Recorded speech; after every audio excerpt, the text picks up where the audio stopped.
কয়েকদিনের ভারী বৃষ্টিতে রাজবাড়ীর বেশিরভাগ সবজির ক্ষেত নষ্ট হয়ে যাচ্ছে। এতে সবজির উৎপাদন কমেছে কয়েক গুণ।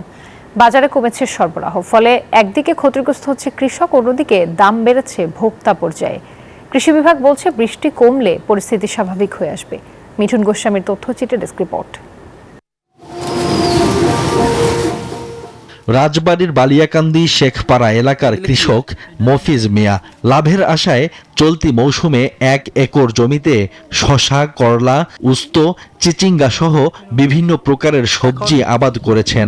গত কয়েক দিনের ভারী বৃষ্টিতে নষ্ট হয়ে যাচ্ছে তার সবজির ক্ষেত, ফলে উৎপাদন কমেছে কয়েক গুণ। তাই আবাদের খরচ তুলতেই হিমশিম খাচ্ছেন তিনি। আগে যদি 8 টাকা নিতাম, এখন হচ্ছে আপনার 3 থেকে 4 টাকা, এবং এই বৃষ্টির কারণে পোকামাকড়ের আক্রমণ বেশি।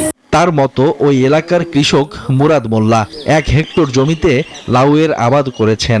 বৃষ্টিতে তার লাউ খেতেও দেখা দিচ্ছে নানা ধরনের সংক্রমণ। তবে সবজির দাম বাড়লেও ক্ষতিগ্রস্ত হচ্ছেন কৃষক।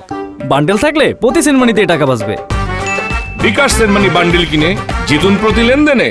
ভারী বৃষ্টির জন্য যে আমার প্রচুর জালে দেখতে গেলে যে প্রচুর জালে নষ্ট হয়ে যাচ্ছে, গাছ দুর্বল হয়ে গেছে, ওষুধ দেওয়ার পারতেছি এর কারণে অনেক জালে নষ্ট হয়ে যাচ্ছে, লাভ হয় না। দ্রুত বৃষ্টি কমলে সবজির উৎপাদন বাড়ার পাশাপাশি কৃষকও ঘুরে দাঁড়াবেন বলে আশা কৃষি বিভাগের। বেশ কিছুদিন ভারী যে বর্ষণ, এই বর্ষণের কারণে আসলে কৃষকরা একটু ক্ষতিগ্রস্ত হচ্ছে, উৎপাদন একটু ব্যাহত হচ্ছে।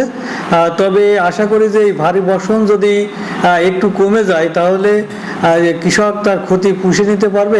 সারা বছর রাজবাড়ী জেলায় প্রায় 4000 হেক্টর জমিতে বিভিন্ন প্রকারের সবজির আবাদ হয়ে থাকে। Desk report, news 24।